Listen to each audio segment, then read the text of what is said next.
Ready? The clerk will designate the amendment. Amendment to the amendment in the nature of a substitute to H.R. 8706 is offered by Mr. Raskin of Maryland. Without objection, the amendment is considered as read. I reserve a point of order. The ranking member is recognized for 5 minutes to explain his amendment. Thank you very much, Mr. Chairman. This has been an edifying, if often heated conversation we're having today, and I think it's actually befitting. The First Amendment and the Speech and Debate Clause, we are the world's greatest multiracial, multi-ethnic, multi-religious constitutional democracy. And it's not easy. The far more common destiny for countries with different ethnic and racial groups is one of tribal violence and racial apartheid and ceaseless ethnic conflict. So we're getting there.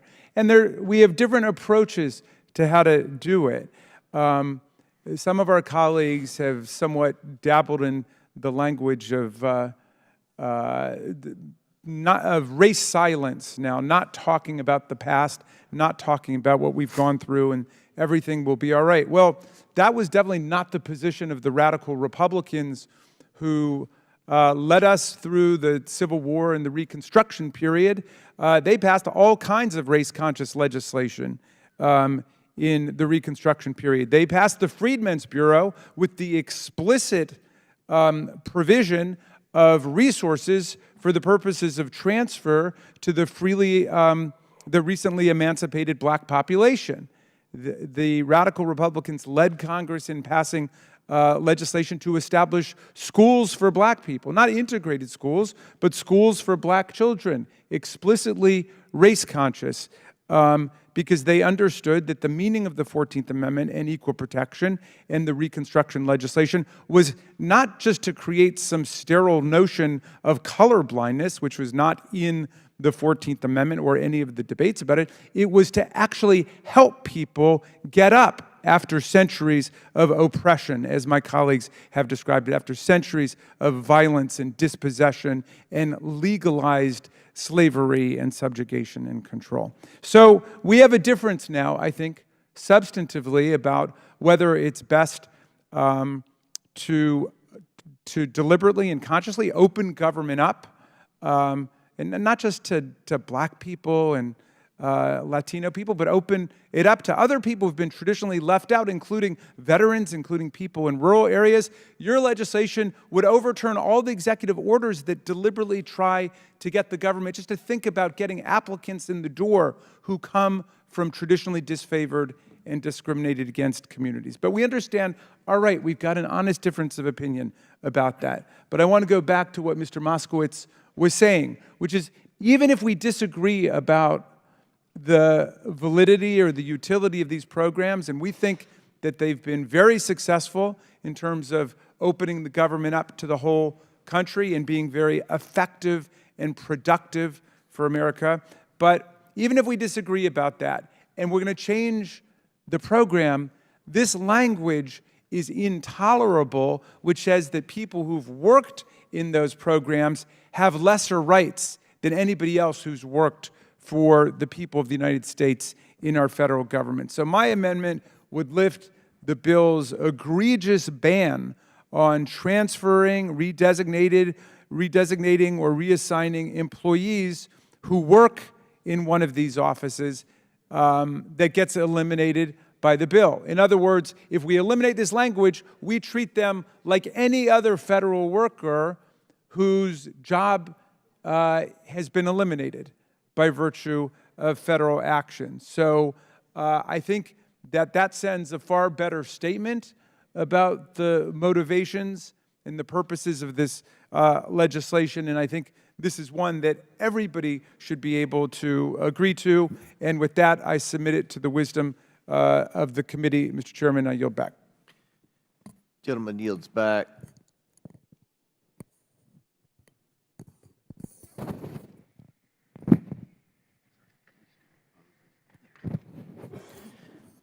I recognize myself to speak on the amendment. I oppose the amendment. The amendment seeks to increase bloat in the federal workforce It does this by preventing the dismissal of employees whose offices, functions, and positions are eliminated by the bill. The federal workforce is already massively oversized. We should be doing everything possible to reduce the size of the federal workforce, not to keep it filled with unnecessary employees as the amendment seeks to do. And of course, nothing in the bill precludes the dismissed employees from reapplying for a job elsewhere in the federal government. This was an issue in the presidential race, reducing the size of the federal government. The overall bill eliminates taxpayer funding for federal offices, programs, and grants affiliated with DEI.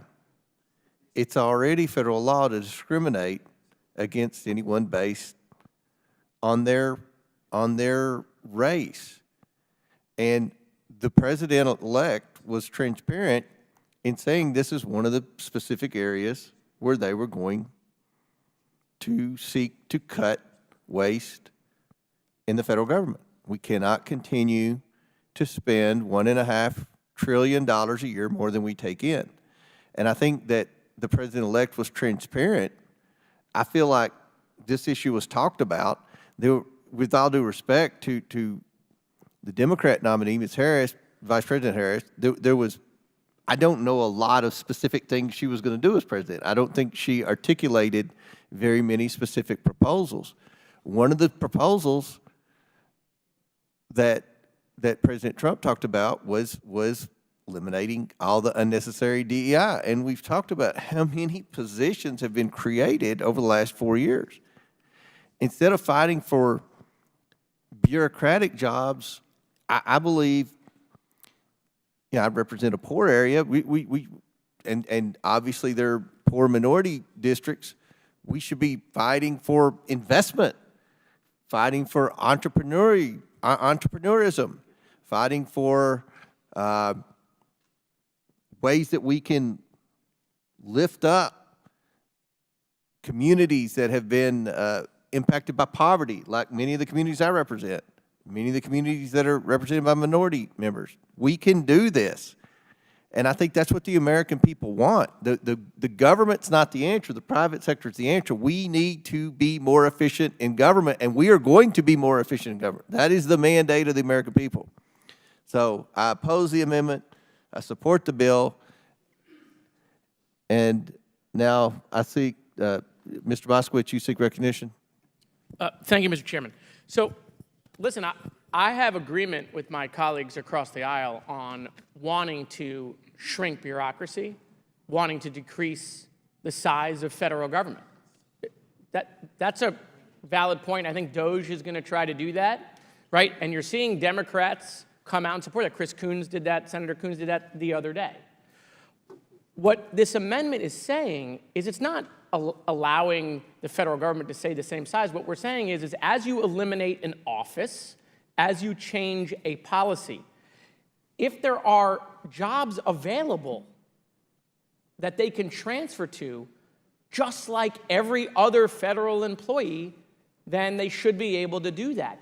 What you're doing is that federal employees have certain protections and rights that they get.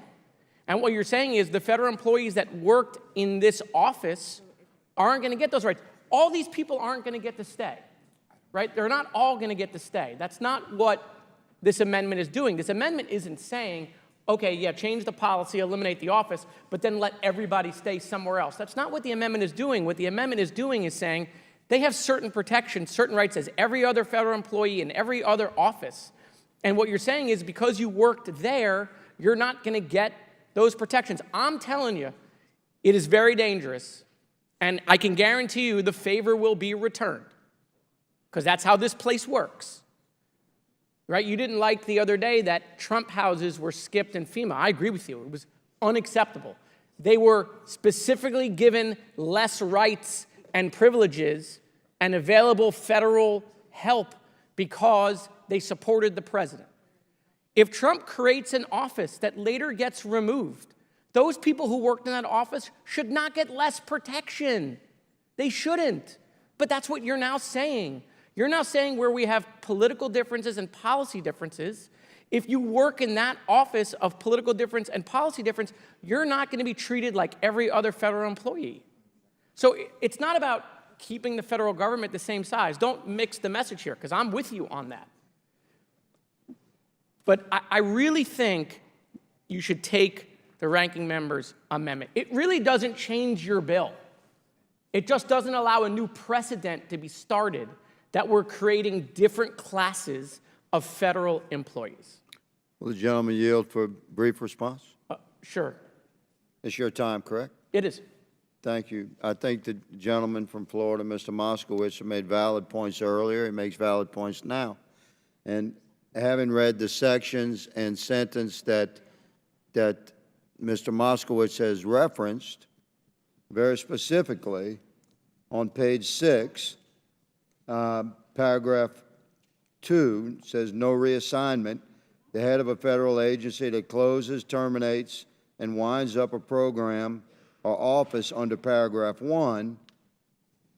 Then there's subparagraphs A and B. Subparagraph B says, may not transfer, reassign, or redesignate any employee or contractor with a position or function that is eliminated by operation of this subsection. And I believe that the gentleman is stating that if you close down a DEI department and you have a qualified employee that would like to transfer to the construction supervision department, that executive authority within that bureaucracy should be able to transfer that person from the DEI department to the other department. Is that correct? If that job were available, if that job was available, yes. that would be a right that every other federal employee I concur would with have. that concept, but the ranking member's amendment is far more broad. So I'm going to oppose the ranking member's amendment because it eliminates the entire section of 101.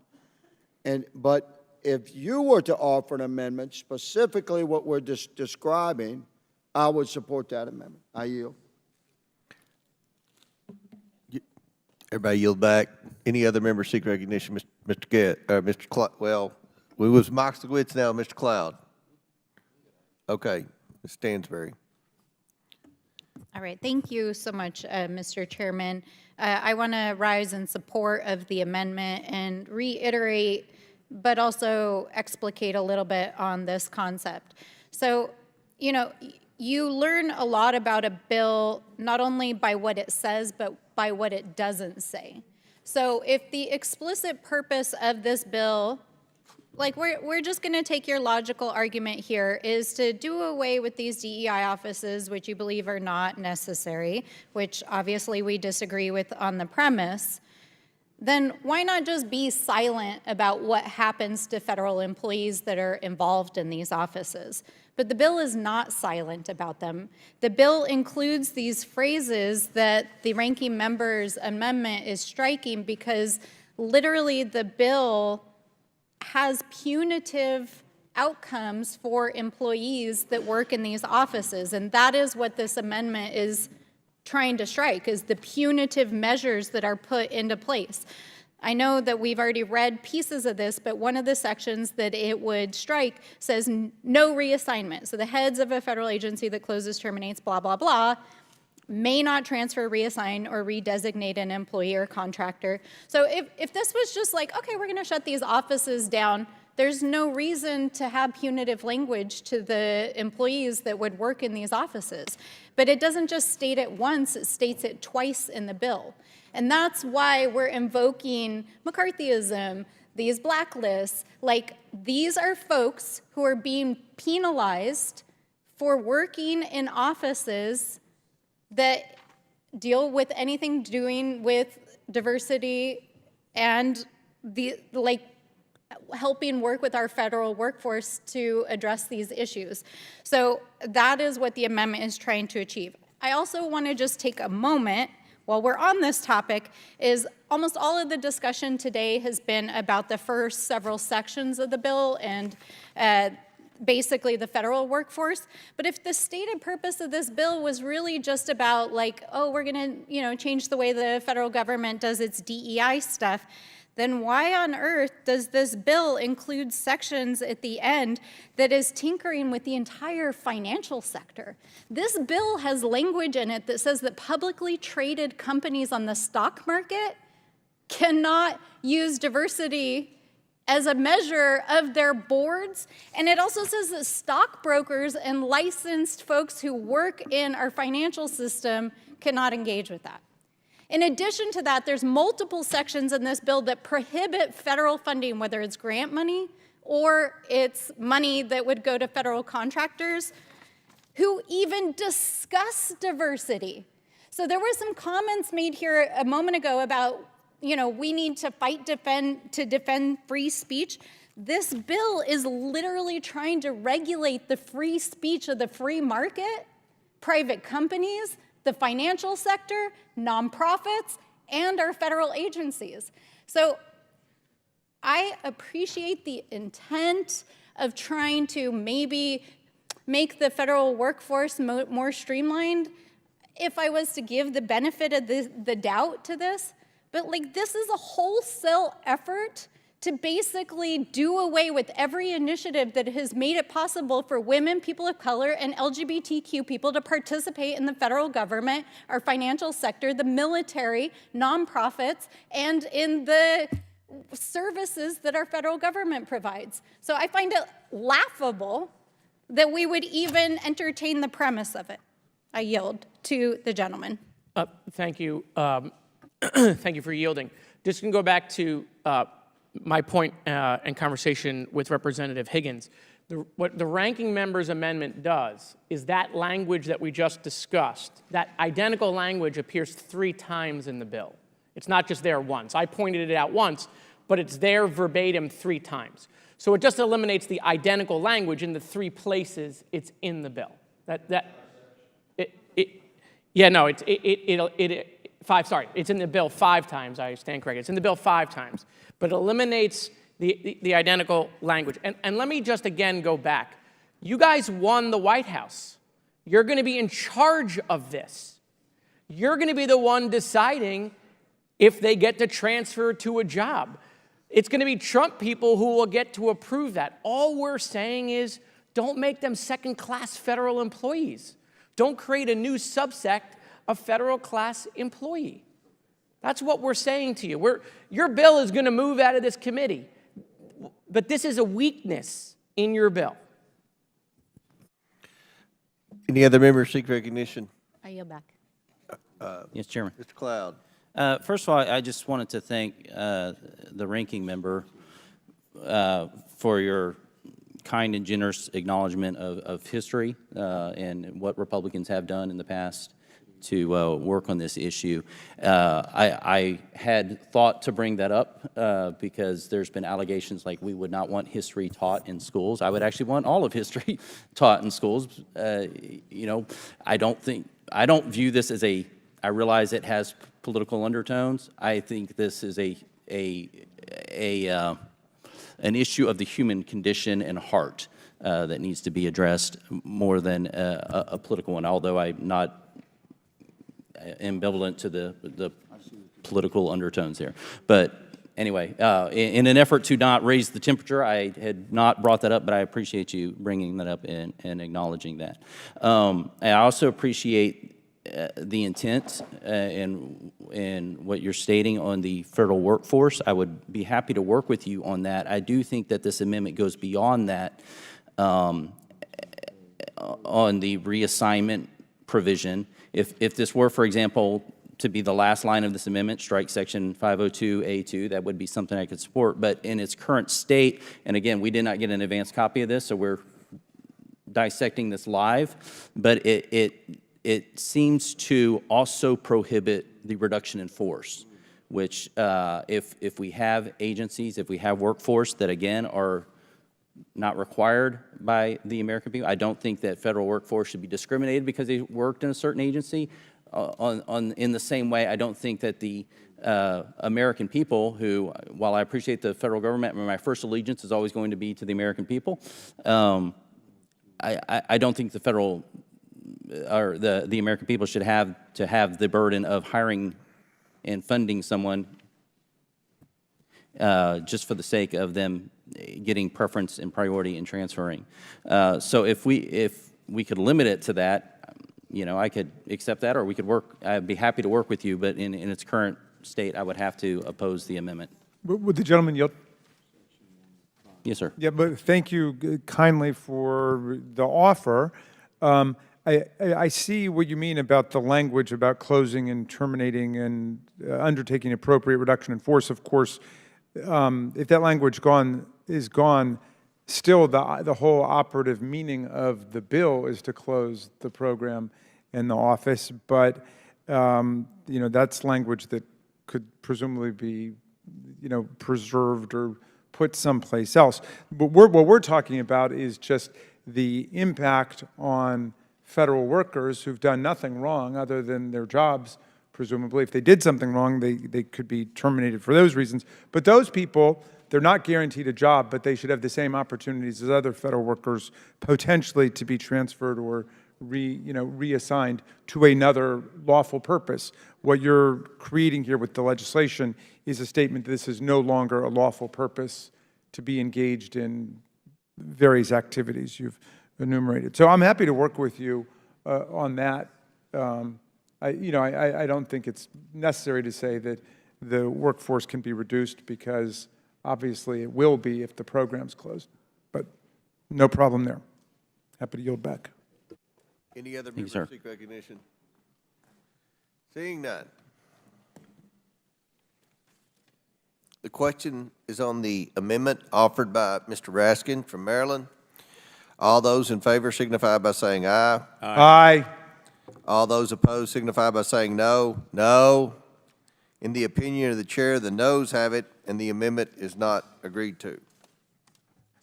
The question is now, Could I just seek a roll call vote on that, Mr. Chairman? okay,